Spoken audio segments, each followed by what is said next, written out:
আমি কিন্তু চলে এসেছি এখন কৃষকের মাঠে, কৃষকের কাছে। দেখতে পাচ্ছেন যে হাঁটু সমান মাজা সমান পানির মধ্যে কিন্তু তারা পাট কাটার কাজে কিন্তু ব্যস্ত সময় পার করছেন।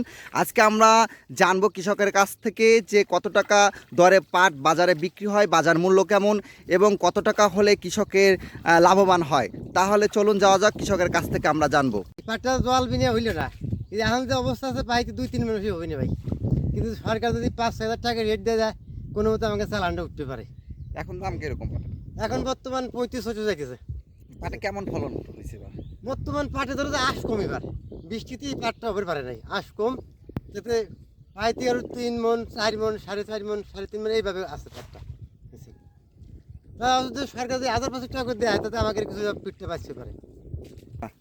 এবার পড়েতের দাম কিরকম? 800-900। 800-900। খাবারটা বাদ দিয়ে 1000 টাকার উপরে পড়ে। খাবার পাটে ফলন নাই, বৃষ্টিতে পাট নষ্ট হয়ে গেছে, পাটে ফলন নাই। সরকার যদি পাটের দাম ন্যায্য মূল্য দেয় কৃষকের, তাহলে কৃষক বাঁচবে, নাহলে কৃষক আর কৃষি কাজ মনে করবে না, পাটের কাজ করবে না, কৃষক বাঁচে। সারের দাম বেশি, সব মূল্যের দাম বেশি, কৃষকের জিনিসের কোনো মূল্য নাই।